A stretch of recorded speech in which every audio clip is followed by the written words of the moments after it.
कुछ सालों में भारतीय बाजार में ऐसे कई गेम्स आए हैं और जिसका खूब प्रचार प्रसार भी हुआ है। अब सरकार ऐसे गेम्स पर नकेल कसने की तैयारी में है, जिसके लिए ऑनलाइन गेमिंग बिल लाया जा रहा है। क्या होते हैं रियल मनी गेम्स? सबसे पहले मैं आपको वो बताती हूँ। ऐसे गेम्स जहां प्लेयर्स असली पैसे लगाकर गेम खेलते हैं और जीतने पर उन्हें प्राइज मिलता है। इसे एक तरह का सट्टा भी कहा जा सकता है, जहां स्किल्स का यूज नहीं होता है बल्कि किस्मत से जीत होती है। पोकर और रमी जैसे गेम्स इसमें सबसे बड़े उदाहरण हैं। हम इसे इजी लैंग्वेज में समझें तो ऐसे गेम्स जिनमें यूजर पैसे लगाते हैं और जीतने पर उन्हें कैश प्राइज मिलता है।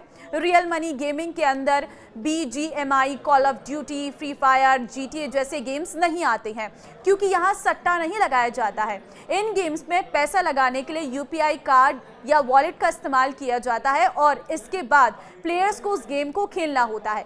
भारतीय बाजार में रमी, फैंटेसी क्रिकेट, लूडो जैसे गेम्स हैं जिनमें आप पैसे लगा सकते हैं। यहाँ जीतने पर कैश सीधे आपके अकाउंट में आता है। इसी बीच अब ऑनलाइन गेमिंग को लेकर एक बिल संसद में पेश किया गया। इसमें ऑनलाइन गेमिंग और विज्ञापनों पर बैन लगाने की बात कही गई है। ऐसे में लोगों के मन में सवाल है कि क्या ड्रीम 11 और ऐसे तमाम ऐप्स भी अब बैन हो जाएंगे? क्या है ये ऑनलाइन गेमिंग बिल? पहले वो समझिए।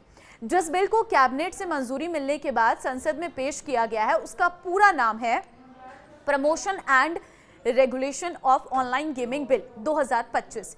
इसका मकसद ऑनलाइन गेमिंग में ट्रांजैक्शन और विज्ञापन को पूरी तरह से बैन करने का है। यानी ऑनलाइन गेमिंग में आप पैसों का लेन देन नहीं कर सकते हैं। अगर कोई गेमिंग ऐप ऐसा करती है तो उसके खिलाफ कार्रवाई की जाएगी और जेल तक का प्रावधान है। कुल मिलाकर ऑनलाइन सट्टेबाजी वाले ऐप्स अब इस बिल के बाद नपने वाले हैं। 3 साल तक की जेल का प्रावधान है। बिल में प्रस्ताव है कि कानून बनने के बाद इसका उल्लंघन कर ऑनलाइन मनी गेमिंग सर्विस देने वालों को 3 साल तक की जेल या 1 करोड़ रुपए तक का जुर्माना या दोनों हो सकते हैं। नियमों का उल्लंघन करके विज्ञापन देने वालों के लिए भी प्रावधानों में 2 साल तक की कैद या 50 लाख रुपए तक का जुर्माना या दोनों का प्रावधान है। ऐसे ही किसी भी तरह के लेन देन में शामिल लोगों को भी सजा दी जाएगी। बार बार उल्लंघन करने वालों को 5 साल तक की सजा के साथ जुर्माना लगाया जा सकता है।